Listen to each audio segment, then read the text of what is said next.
룻기 소고 세 번째 내용입니다. 지난 시간에 했던 것들은 사사들이 치리하던 때라고 해서 사사기 400년 동안에 있었던 역사적 배경을 이야기하고 유대 베들레헴의 유지였던 엘리멜렉과 나오미 가족이 모든 것을 팔고 하나님 앞을 떠나 모압 지방에 가서 거류하는 것, 그것이 어떻게 가능한가를 사사들이 치리하던 때 진앙 상태를 통해서 설명을 해보자고 했습니다.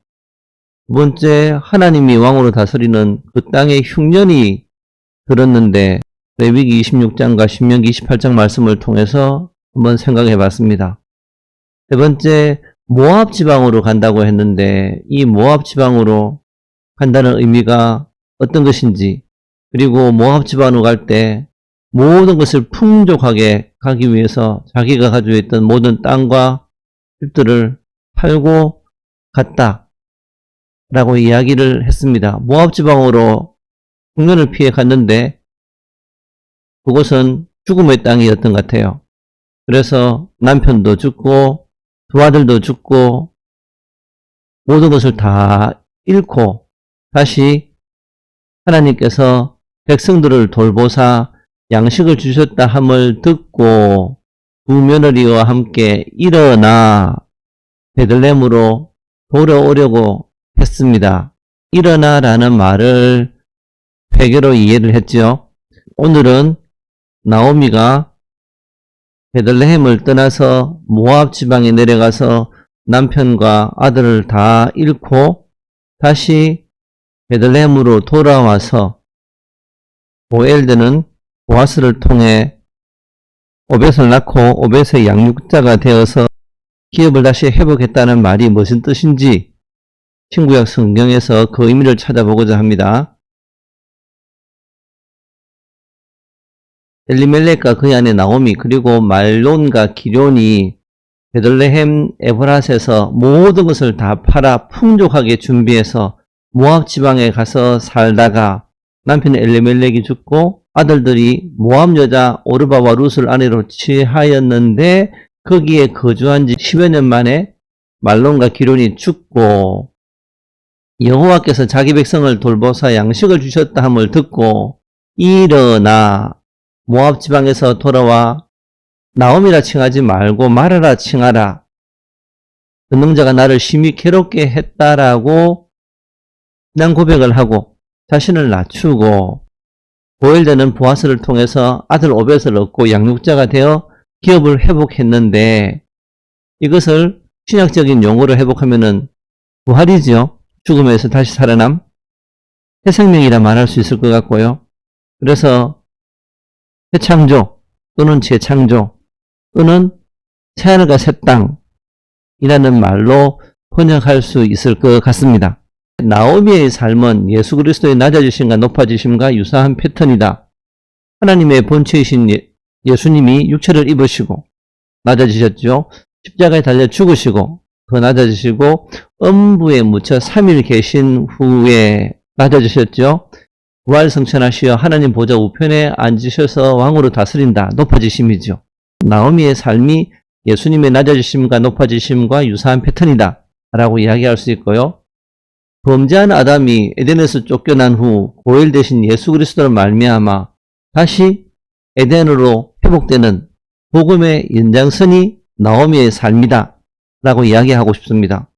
세 번째는 탕자, 둘째 아들과 연장선에 있다. 탕자는 더 큰 즐거움을 위해 아버지가 살아있는데 불구하고 유산을 달라고 해서 이방의 땅으로 먼 나라로 가서 모든 것을 즐기고 탕진하고 모든 것을 잃고 돼지 시험 열매를 먹기까지 가장 낮아진 위치까지 내려갔는데 아버지의 집의 풍요를 기억을 하고 돌아가 자신의 범죄를 고백하지만 아버지의 사랑으로 아들의 신분을 회복한 이야기지요. 이게 나오미가 다시 보엘드는 보아스의 은혜로 인해서 기업을 다시 회복하는 아들을 얻고 기뻐하는 그 내용하고 비슷합니다.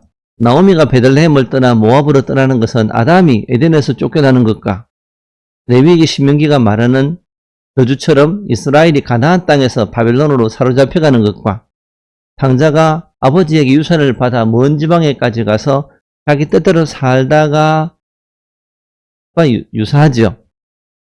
이런 것들을 본다면은 스스로 나갔다는 말도 맞는 것 같고, 그리고 레위기 신명기에서 말하는 것처럼 그 땅에서 쫓겨났다라고 유추하는 것도 틀리다고 말하기는 어려울 것 같아요.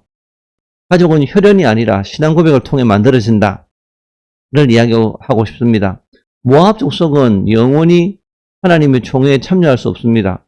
신명기 23장 3절, 통원에서도 안 됩니다. 하지만 신앙 고백을 통해 언약 백성으로 돌아오는 길은 항상 열려 있습니다. 출애굽기 12장 48절 49절이죠.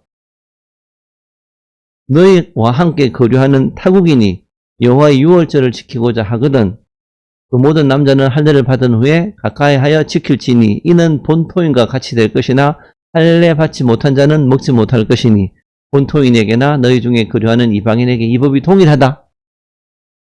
하나님 법은 이방인이나 거류인이나 동일하다라고 이야기를 합니다.